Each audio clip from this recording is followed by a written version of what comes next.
Жакында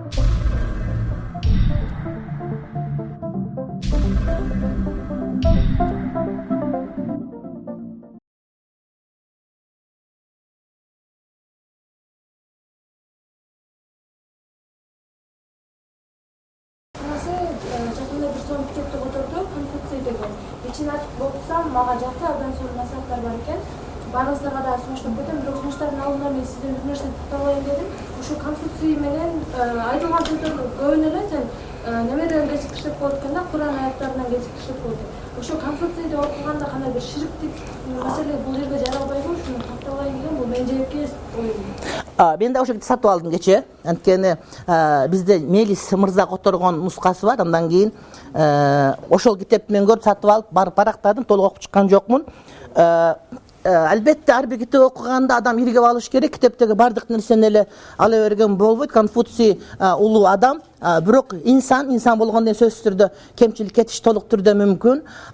Окуш керек да, кайсы бир деңгээлде шектенип калган учурда ошол маселени балким чоңдордон сураш керек, ошол адистерден. Анткени балким ширк эместир. Анткени билесиңер, бизде мындай бөйрөктөн ширак, жумурткадан кыр чыгарганда өтө көп дагы бардыгын ширк дей берет да. Бардык, мисалы үчүн бир жолу мага айтат, сиз эмне калпак кийесиз, калпактын башында айкалышкан жери крест, ширк, сиз деген ширк кылып атасыз. Мен айттым, анда сен жылаңаш үчүн, сенин шимиңде эле немеси бар, кийимиңде эле айкашкан жерлери бар. Ширк кылбайм десең, шырдактын деле айкашкан жерлери бар да бардык жерде. Деп айтсам, анан кечирим сурат. Ошол сыяктуу эле китепти окугандан коркпош керек. Анан бирок бир маселе, кайсы бир китеп окуп атканда ошону адегенде бирөөлөр сунуштаган китепти окуп баштап, андан кийин адамда кайсы бир чеберчилик пайда болгондон кийин эркин окуп өткөн жакшыраак болот дейм да. Албетте менга жакты. Мисалы үчүн мен бир канча бетти барактаган үлгүрдүм үйгө жеткенге чейин. Анан мага жакты. Мамлекеттик башкаруу боюнча, айрыкча жанагыдай бир адамдын өзүн өзү тарбиялоосу боюнча. Анан дагы бир маселе, жана бизде мага боло берет деген сөз бар го. Ошо мага боло берет деген сөз керек эмес, балким мындай лидер адам элдин астында кандай алып жүрүш керек деген боюнча бир эки осуятын окуп, мен чындыгында эле пайдаландым. Аллах ыраазы болсун. Assalamu alaikum Ustaz. Менин суроом, сиз ал китеп жөнүндө айтып кеттиңиз. Кайсы китептерди сунуштайт элеңиз? Толстой китептер жазыптыр да, эң жакшы китептер деп туруп биринчи Библияны коюп, мен Куранды коет элем. Албетте, Куранды коет элем. Анан бирок Куранды койгондо кыргызча котормолору, кыргызча маанилерин котормолору ар түрдүү, жана бардыгын толук бир котормодо айтканга болбойт эле. Ошон үчүн ошо Курандын булактарынан мындай бир Курандын булактарынан, Курандын өзүнөн мындай бир шык алган китептерди окуганга сунуш кылат эле. Мисалы үчүн ошол пайгамбардын өмүр баяны жөнүндө китептерди, мисалы үчүн Чексиз нур деген китеп сунуш кылат эле. Мындан сырткары, мисалы үчүн эң жакшы китептерден адамдардын жанагы өмүр баяндарын, эскерүүлөрүн жазган китептер, мисалы үчүн жанагы Махатма Ганди жөнүндө китеп сунуш кылат эле. Отунбаеванын жанагы эмеси коомдук фонду чыгарган китепти. Анан Нуржигит Кадырбековдун жапондор жөнүндө китебин мен да бирдемен окуп чыккам, ошону сунуш кылат элем. Адамдардын өмүр баяндары камтылган, эскерүүлөр камтылган китептер адамга көп жардам берет. Анан албетте биздин өзүбүздүн жанагы классиктерди окуганды мен сунуш кылат элем. Атамбаев мырзага мен айттым элем да, ошол бир жолу жолугушканда, ошол дүйнөлүк классика көп китептер кыргызчага которулган, кийин жок болуп кетип, басылбай ошолор кайра чыкса жакшы болот депчи. Анан биздин жазуучулардын бардыгы эми тарынбасыналар, бардыгы эле китептер мыкты деп айтсак болот. Анткени Советтер Союзу учурунда атайын план менен жанагы 100 койдо мынча коз алыш керек дегендей эле мындай китеп жазылсын деген план менен жазылгандагы социалдык эмгектин ууругалы менен жазылган китептер бар. Аларды кээде окуганда кадимдей зерийип кетесиң да. Бирок ошол учурда дагы жанагыдай күмүш жана күлгө жок болуп кетпегендей эле жакшы эмгектерибиз бар. Ошолор сөзсүз түрдө окуш керек. Мисалы үчүн Касымбековдун китептерин, Төлөгөн Касымбековдун китептерин мен окуган сунуш кылат элем. Анда кыргыз ал тарыхый булактын маалыматтан сырткары дагы адамдын тилдин байытуусуна салым кошо турган. Анан ошону окуп атканда өзүңүн ушул элдин урпагы экендигиңе кадимкидей сыймыктана турган бир шык бере турган китеп деп айтсам туура болотчу. Алейкум ассалам. Менин өзүмөн бир жаш кичүү жээним бар. Эжемдин баласычы. Ал ушу бир аз иманга аябай берилип кеткен да, жездемекөчү. Анан мындай дейт, окуба, дилиңди ташла, анан кереги жок, китептин кереги жок, андан көрө намаз окуу деп ушундай гана жолдорго түшүргөнгө аракет кылышат да. Анан буга кандай насаат айтат элеңиз? Демекчи атыңызды айтып коесуздар. Ат суроо бергендер атыңыздарды айтып койсоңуздар, биздин китеп дүкөнүнүн белектерибиз бар да, ошону унутуп калбайлы. Атыңыз ким? Али. Урматтуу Али, Алик да? Адил.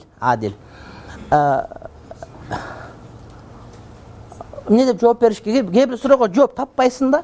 Анткени жооп таппаган кандай? Мисалы үчүн кимдир бирөө А деген кишинин сөзүнө комментарий берин, ага жооп берүүнүн кереги жок деп мен ойлойм да. Мисалы үчүн бир адам көчөдө жыгылып түшсө, эмнеге жыгылып түштү, эмнеге адамдар жыгыла берет деген суроого жооп бериштин кереги жок да. Ал жөн эле тайып жыгылып түштү, же болбосо жанагыдай жаман жерди басып алды деген эле сөз. Ошон үчүн ага жооп бергендин кереги жок.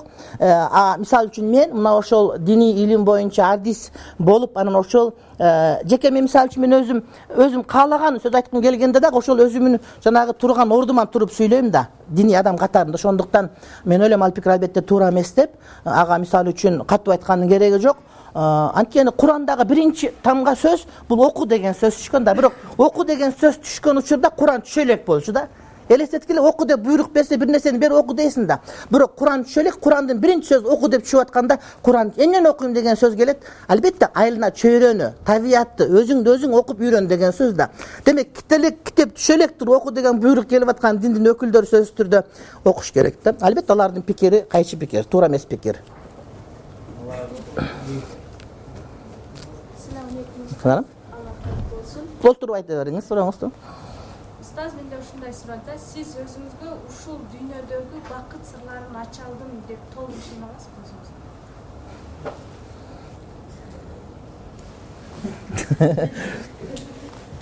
Мен пайгамбарыбыздын тарыхынан сабак берип атып, анан өзүм даярданам. Даярдамайчы сабак айтпайм эч убакта.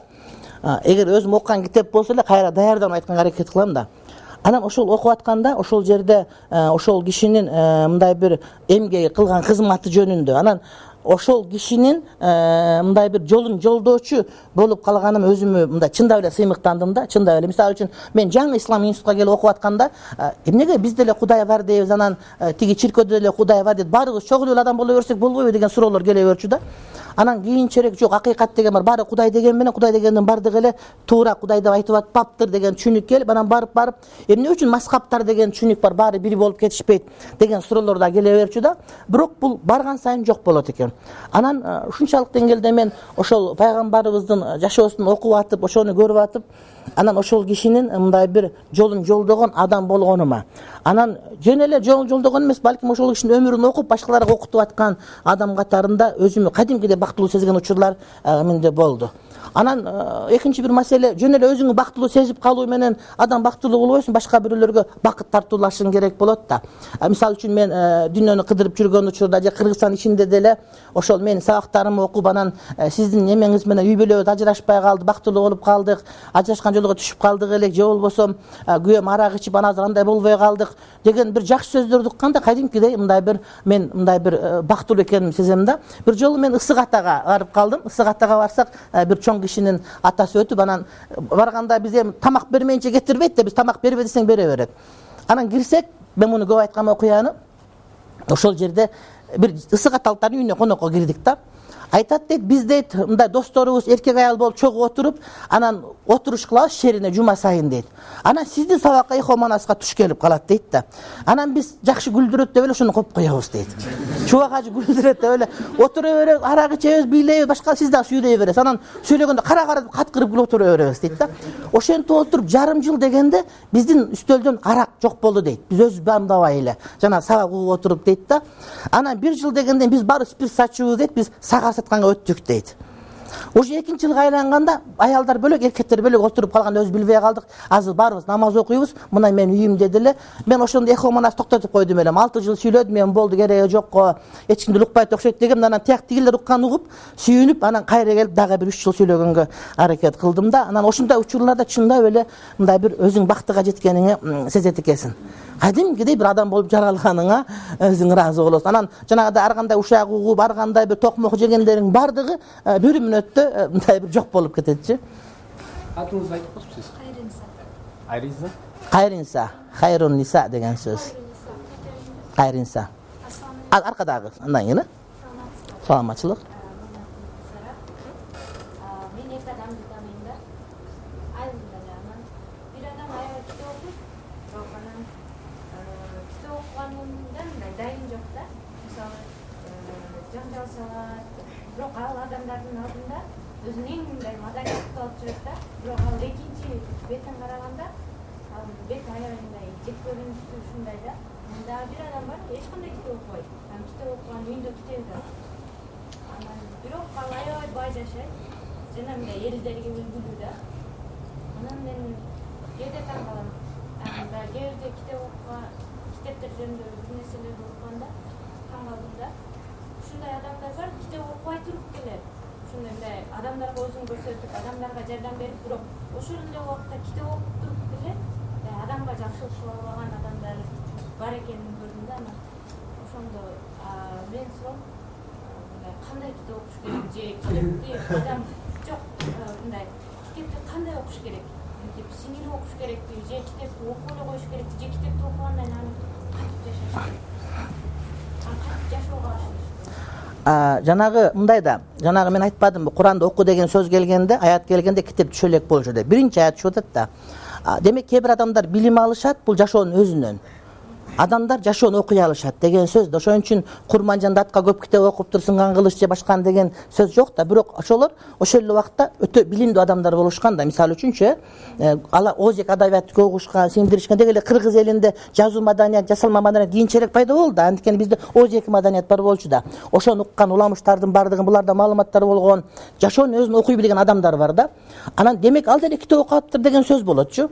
Анан экинчиден, эгерде ошол жанагы берки экинчи китеп окуп аткан, негатив көрсөтүп аткан адам окуган мал китептерди тиги киши окуганда, балким ал деген мисалы үчүн генийлердин биринин катарын толуктап калмак эле деген сөз да.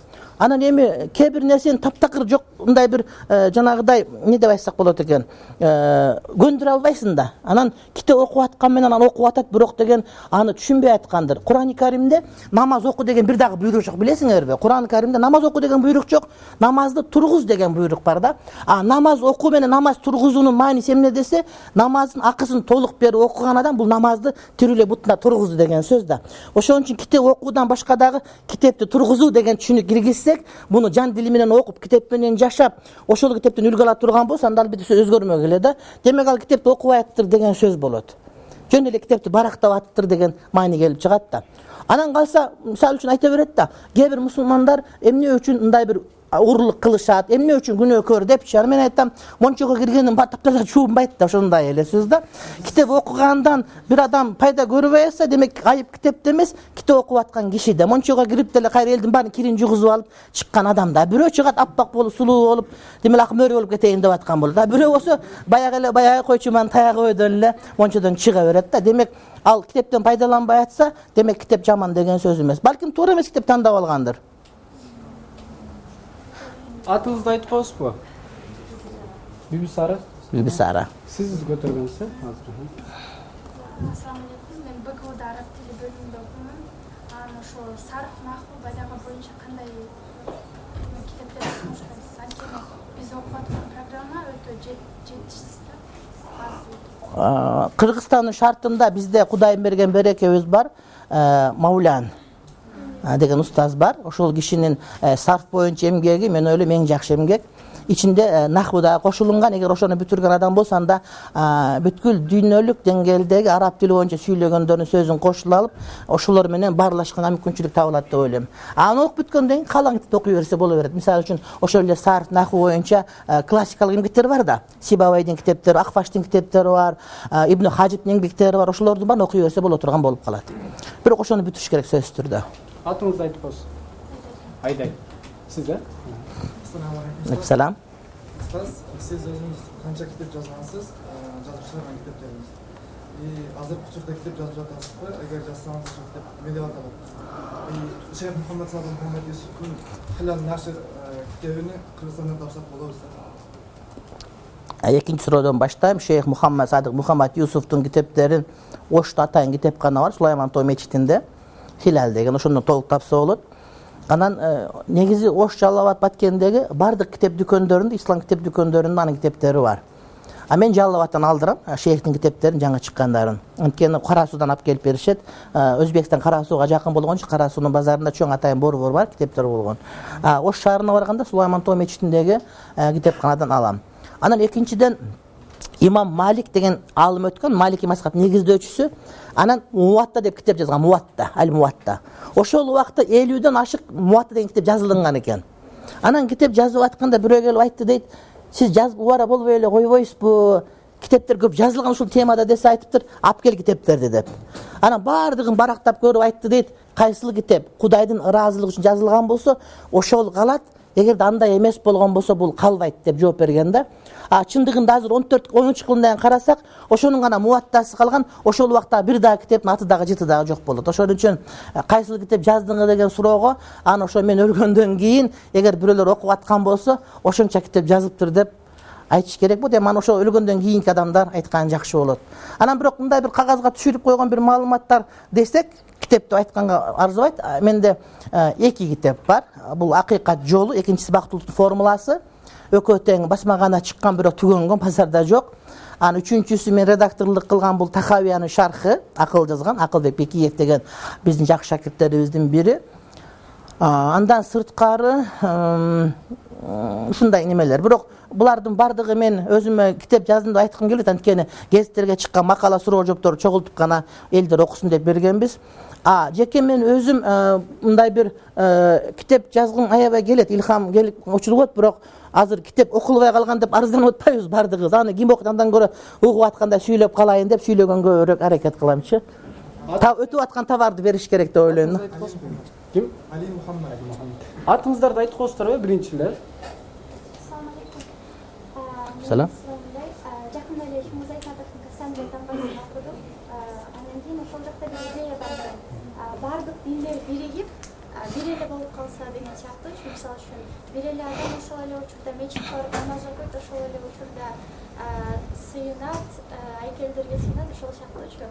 Анан ушул нерседен Чыңгыз Айтматовдун динге болгон кандай көз карашын байкасак болот? Менин түшүнүгүм боюнча, балки мен адашып аткандырмын, Айтматовдун бул пикири сиз ойлогондой эмес. Мен ойлойм, Айтматовдун бул пикири, урматтуу бир туугандар, бардык диндердин максаты бар да. Мисалы үчүн адилеттүүлүк, уурулук кылбоо деген. Ошол бардык диндердин негизги максатынын бардыгы адамдарды бирлештирсе, адамдардын ынтымак алып келсе деген идеяны айткысы келген. Бул деген эртең менен мечитте окуп түштө чиркөөгө кирип кетип эмес, балким бардыгы эле бир Кудайга сыйынып атышат. Ошон үчүн Кудайга сыйынган, Кудайдын улуктугу, ошол эле Кудай айткан китептердин бардыгында адамдын касиети жогору экен, адамды урматташ керек деген жалпы баалуулуктарды эгер бириктирсе жакшы болот эле деген сөз да. Мисалы үчүн жанагы диалог деген түшүнүк. Анан кээ бирлер диалог кылганда бирдинге кирип кетиш керекпи деген сөз алып келет. Жок, динге кирип кетүү деген сөз эмес, балким ошол мындай бир пикир келишпеген маселелер болушу мүмкүн эмес. Анткени адамдар эгерде маселени мындай бир философиялык маанисин, маңызын түшүнгөнгө аракет кылса, анда биздин талашып аткан кээ бир сырткы сүрөттөрдүн бардыгы сыртта эле калып кетмек да. Ошон үчүн Айтматов бул деген дүйнөлүк ойчул. Анан менин баамымда ошону түшүнөм, тутунган диндин өзүнүн бардыгына карабай, ошол диндердин бардыгы чакырган жанагы ыйыктыктарга, мисалы үчүн эме кылсак, бириксек жакшы болот дегенди айткан болуш керек деп мен өзүмчө түшүнөм. Ушинтип түшүнүүнү мен туура деп айтар элем. Анткени кээде ошол автордун өзү мындай бир балким оюна келбеген нерсени балким окурмандар дагы түшүнүп алышы мүмкүн деп ойлойт элемчи. Siz. Алейкум салам. Негизи сонда сүйүү никеден кийин башталат дейт. Анан ошолдо Жамила дагы ошол күйөөсүнүн жоон албастан эле кетип калат да. Ошого сиздин оюңуз кандай? Мен бая сөзүмдө айттым, эгерде диний адам катары, молда катары айтсак, албетте Жамиля туура эмес кылган, башка кылган.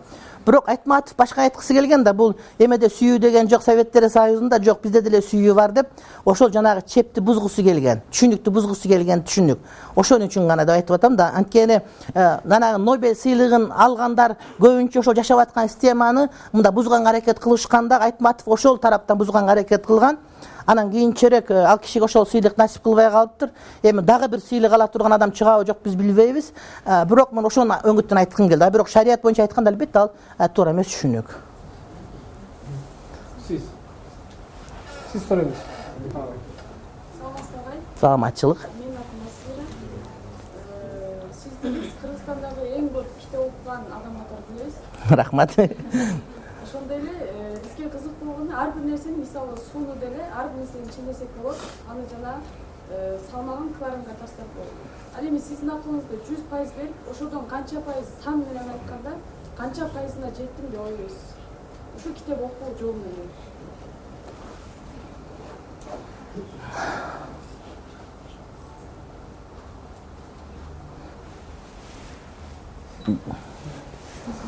Кыйын, анткени мага жардам берген мен устаздарым, кеңешчилерим, аттенем албетте кпагып алгым келбейт. Анткени адам китеп окуп эле ошо менен бардыгы бүтүп калбайт да. Анткени китеп окуу ошол эле убакта сөз эркиндиги дагы болуш керек да.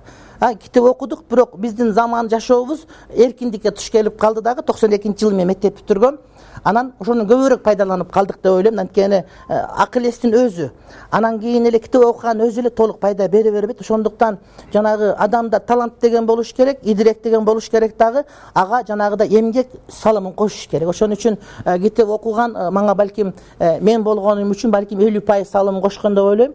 Ал эми калган албетте ата-эненин тарбиясы, албетте чөйрөнүн тарбиясы, чоң эненин жомоктору, уккан манас, окуп берген манас китептер мисалы үчүн. Анан айылдын жашоосу деп айтат элем мен. Мен кээде арман кылам, эмне үчүн орус класста окубай калгам деп атам айта берчүмүн да. Мен орус класста окугум келчү эле, сиз кыргыз класста окутуп коюпсуз десем, анан кийин өзүм ойлонуп жеттим. Мен ошол кыргыз класста окуган мен үчүн жакшы болгон экен. Анткени ошол кыргыздын өзүнүн мындай бир айтып жеткире албаган нерселерди адам ошо кыргыз болуп жашап гана сезе ала турган нерселер бар да. Ошондон айрылып калмак экенмин деп мен кийин ошого абдан сүйүнүп калдым окубай калганыма. Сиз 50% бере алсаңыз? Ооба. Сиз салам устаз. Арслан, Чыгыш университетинен. Биринчи суроомуз, биз китеп, кагаз китеп, анан электронный китеп бар да. Анан кагаз китепти азыр маршруткада, троллейбуста окуйлу десек, 1 саат жол жүрөбүз, окуйлу десек, пробка окуй албайбыз. Анан электронный окуганга туура келет да. Сиздин оюңузча электронный китеппи же кагаз китеп кайсынысы пайдалуураак, анан кайсынысы мындай түшүнгөнгө оңоюраак да. Анан экинчи суроом болсо, бирөөнүн сунуштаган китебин окуп деп атасыз, анан бирөөгө бир китеп жагат, бирөөнө жакпайт да. Анан өткөндө бирөөнүн сунуштаган китептерин окуп көрдүм. Ал китептерди окусам, өзүмчүлдүккө чакырат экен да. Өзүмчүлдүккө чакырат экен. Мотивационный китеп экен, бирок өзүмчүлдүккө чакырат экен. Сен өзүңдү ойло, биринчи өзүңдү жакшы көр, өзүңдү ойло деп, андан кийин аяк жагында эле 1-2 бетинде эмеде жазылыптыр. Сен адамдарга жардам бер депчи. Анан кандай китептерди кандай тандаш керек, жана совет берген адамдарды кандай, аларды да кандай тандаш керек. Бул жанагы тоок мурда жаралганбы, жумуртка мурда жаралганбы деген айланып кете бере турган китеп тандаса автор. Маселе мындай да, жанагы көрүнгөн эле бирөөдөн сунуш ала бербейбиз бизчи. Ошол мен айттым, китеп окуу аркылуу ийгиликке жетишкен адамдар бар да. Ошолордун мисалы үчүн көбүнчө агайлардын, устаздардын же болбосо мындай бир чоң кишилердин, мындай ошол татыктуу тарбия алган деп биз үлгү тута ала турган кишилердин гана кеңештерин. Албетте аларды озек албайсың. Мисалы үчүн китеп окуп атканда китептен китеп чыгат да. Шарият китептери боюнча мен китепкананы чогултканда базардан сатып албайм барыпчы. Мисалы үчүн бир китеп окуп атканда, ошол китеп жазып атканда, ушул маселе муну китепте жакшы баяндалган десе, демек ошол китеп сатып алыш керек экен деп, ошол кайсы китеп окуганды китепке багыт берип отурат. Жанагы аткан ок жеткен окту табат дегендей эле китепке жетелейт да. Китеп окуп атканда китеп өзүң китепти айтып берет. Кээде бир китептен 4-5 аты чыгып калат. Ошон үчүн китеп окуп атканда аркы бетинде жазып кете бересиң. Мындай автор мындай китеп бар экен, мындай автор мындай китеп бар экен деп. Ошону менен багыт алынат да. Айрыкча илимий китептер ушул нерсеге багыт берет. Шарият боюнча окугандарга бир китеп окугандан кийин ушул китеп сага өзү китепкананы түзүп берет деген сөз. Анан экинчиси, адам биринчи өзүн жакшы көрүш керек. Адам өзүн жакшы көрбөгөн башка бирөөнү жакшы көрө албайт. Ошон үчүн адам өзүн жакшы көрүп, урматтай албаган, сыйлай албаган башка бирөөгө сый деле көрөт. Кантип өзүн жакшы көрбөсө бирөөнү жакшы көрүшү мүмкүн.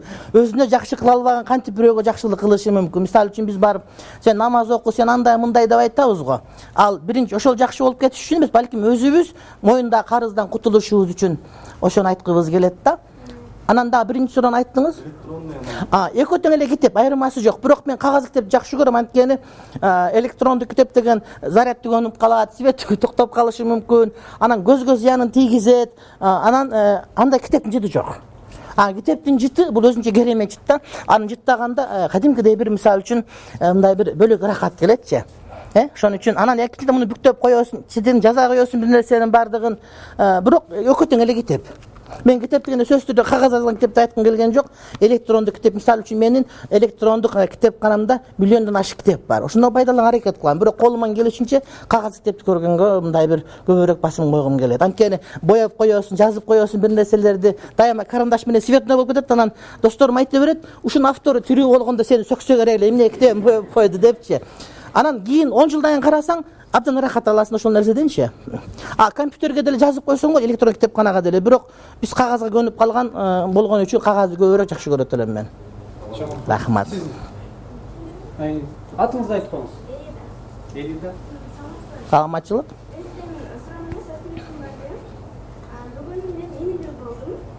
Баракаллаху фил мавхуби лакум. Кудайым берекесин берсин.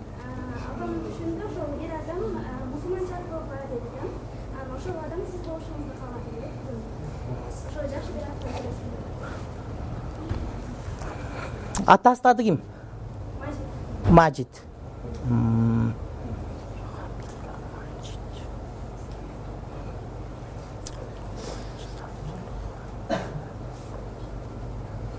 Демек, Мажид деген бул Абдул Мажид деген сөз да, түпкүлүгү. Ошого ат такалат. Демек, Абдул Хамид деп койсоңор уйкашкан болот. Мажид деген бул Кудайды улуктаган адам деген сөз. Мажид чындыгында баарынан улуу, баарынан улуу Кудайдын пендеси деген маани келип чыгат. Эгерде силер Хамид деп кое турган болсоңор, Абдул Хамид ошол Хамиддин пендеси. Эми атасы менен баласынын аты уйкаш болгон, албетте бул бизге жакшыраак болуп эсептелет да. Биз кыргызча Камыт деп айтабыз. Кыргыз сөзгө Камытбай, Камытбек деп айтабыз. Бирок Хамид, Абдул Хамид. Анан Абдул Хамид деген мисирлик чоң алым өткөн. Андан соң Абдул Хамид деген Осман империясындагы эң чоң султандардын бири болгон. Биз Султан Сулейман деле билебиз, Хуррем экөөнү эле. Бирок Абдул Хамид деген дагы бирөө болгон, андан дагы чоңураак киши болгон. Ошого Абдул Хамид деп койсоңор жакшы болот. Рахмат. Сиз. Ассаламу алейкум. Алейкум салам. Мен Сулейман агай бул жакта бардык эле ошо турмушка жаңы кадам таштап өзү жакында ошо турмуш курайын деген курактагы балдар келатсыздарчы. Ошол сиз жана айтып өттүңүз, балама ошо Москвадан китеп алып келгем депчи. Ошол биз келечекте балдарыбызга кандай китеп окуп берсек, же кандай китептерди ошолорго алып берсек, балким 5 жашка чейин жомокторду, 10 жашка чейин балким адабиятты деген сыяктуу окуп берип айтсак, анан албетте биринчиден ошол Пайгамбарыбыздын өмүр баянын, Курандардан ошолордун баягы балага бир мындай кажап кетпегендей кылып ошол четтен окуган китептерди кандай түрдө болсун ошол китептер?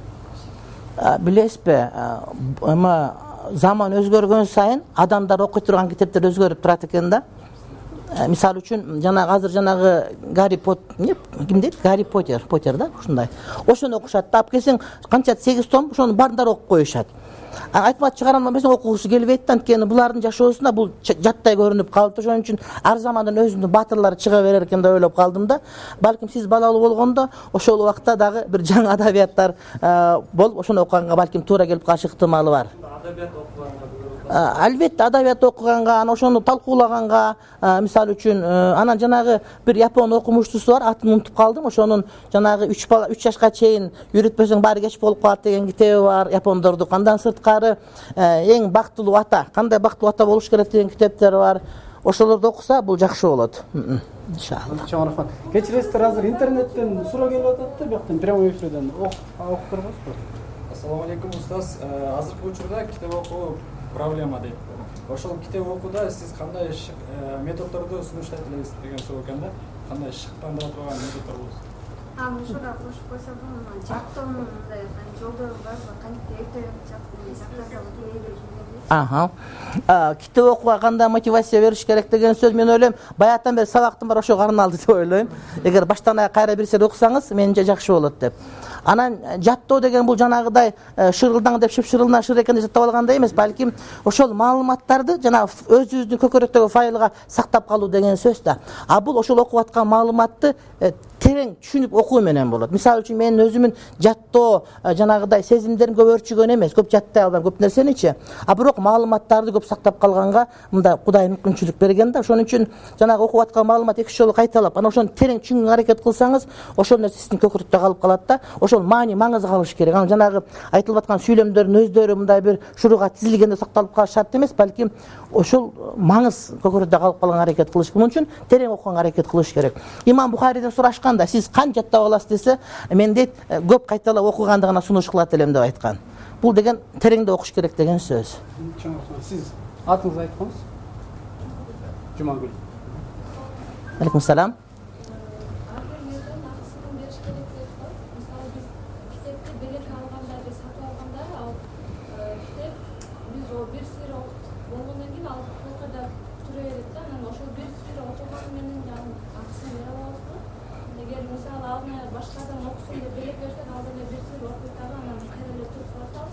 Алда белекке берсечи.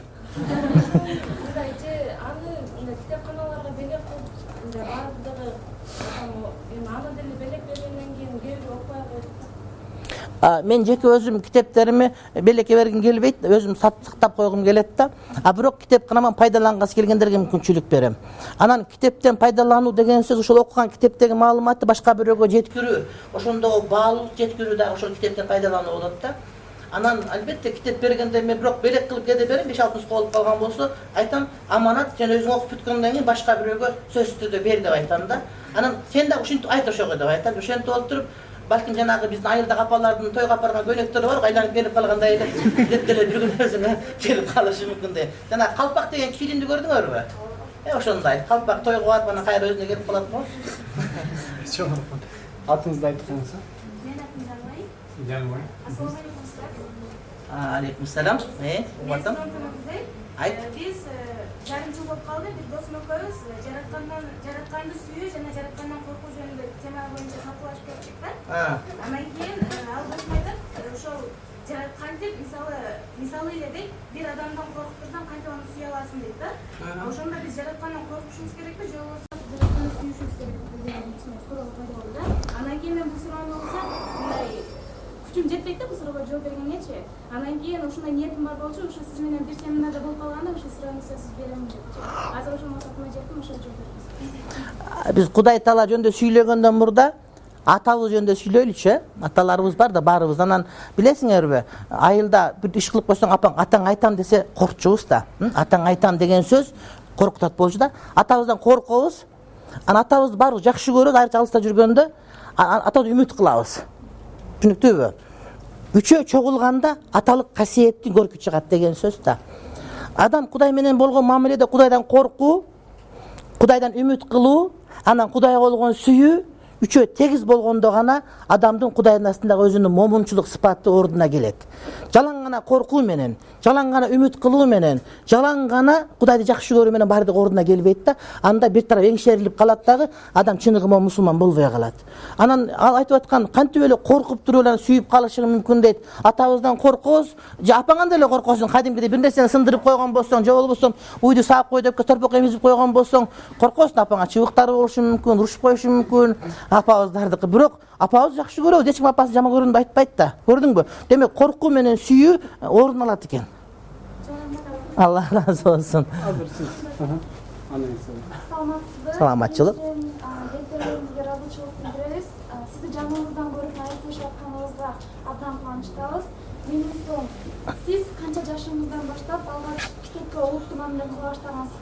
Жана ошол учурдагы сизге аябай таасир берген китептин атын атай аласызбы? Мен эсимде бар, апам раматылык өтүп кетти. Биз атам өкөтө мугалим.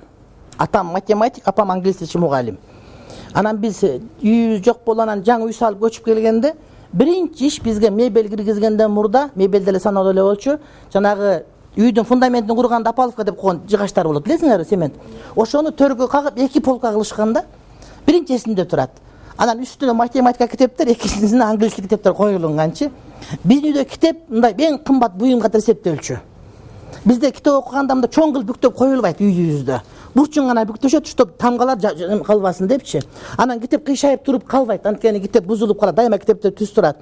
Ушунчалык китепке болгон урматсыз орун алган, ошон үчүн мен тамга таанып окуган баштап эле окугум келе берчү да. Анан англис 4-ч класстан кирчү, мен 2-ч класс болгондо эжем 4-ч класста.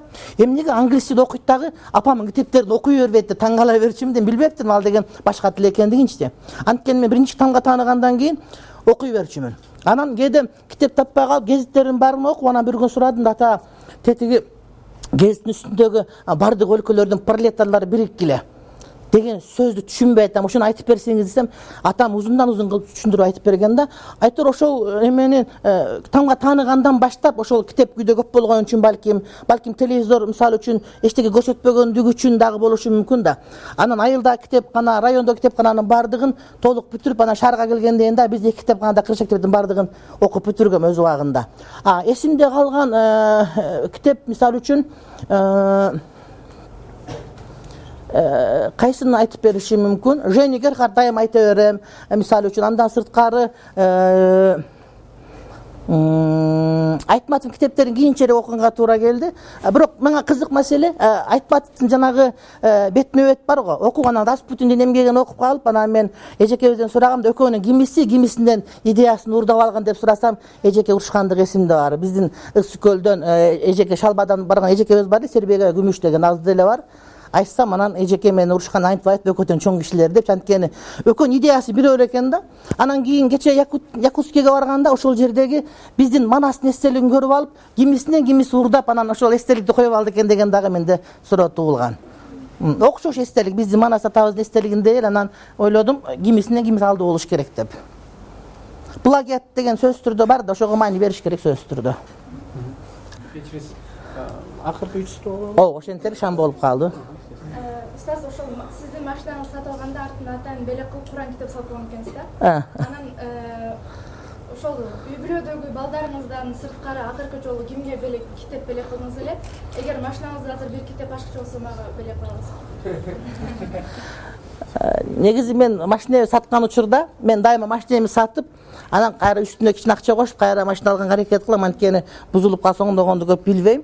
Анан ошондо мен Тафсир Аль-Муяссар деген китеп, ошол немеде китеп машинеде калган. Анан кийин радиодон чыгып ошол китеп машинени биз алганбыз деп ушинтип мага кабар айтышты, мен абдан ыраазы болдум. Анан азыр машинемде китеп бар, бирок ал бир эле нуска, аны бере албам усул ифта боюнча. Бирок сиз китеп мага келсеңиз, мен сөзсүз түрдө берем.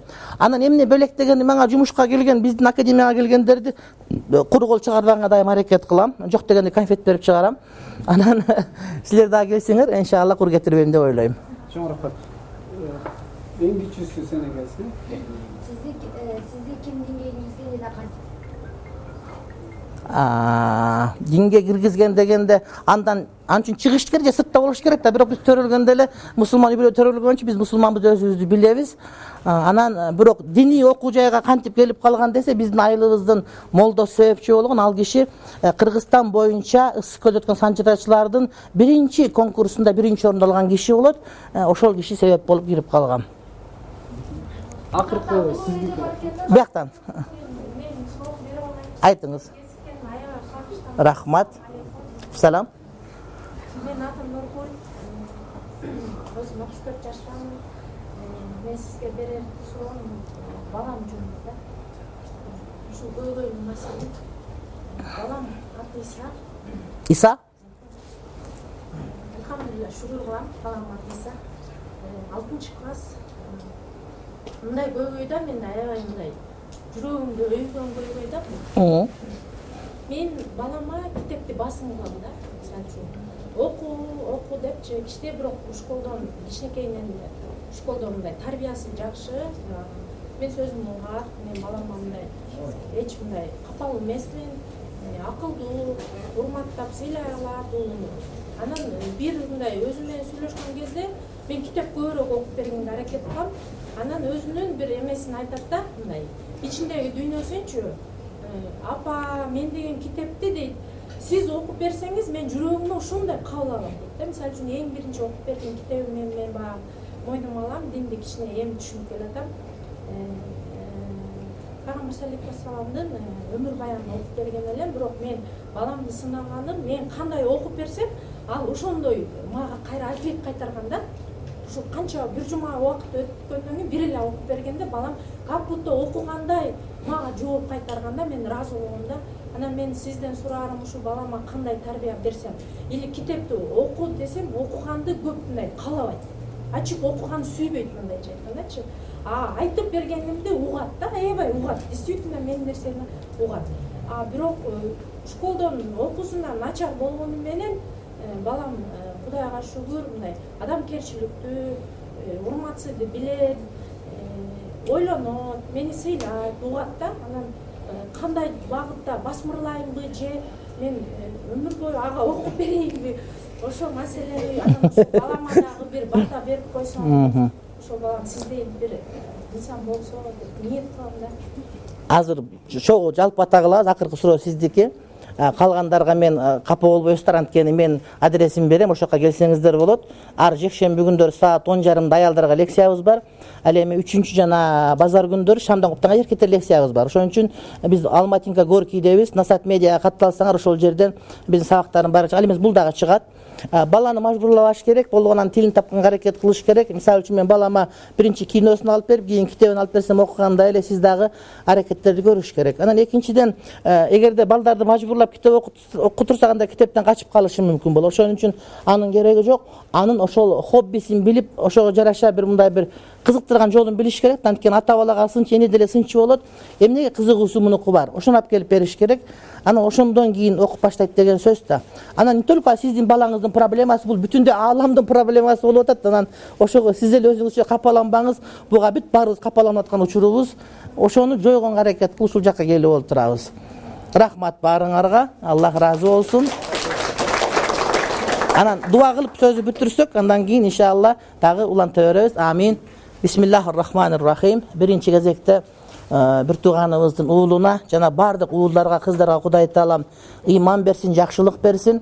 Ушул жерде кол көтөрүп турган, маселе угуп, сөз угуп, мындай бир өзүнүн жашоосун дагы бир китеп менен көртөндүргүсү келген, ниет кылып келген жаштарыбыздын бардыгына Кудай таалам оомат берсин. Адалдан келген рызкы берсин. Кудай таалам жакшыларга шерик кылсын, жамандардан алыс кылсын. Ким кандай үмүт, арзу, тилеги, көксөөсү болсо, ошонун баарын Кудай таалам тегиз кабыл кылсын.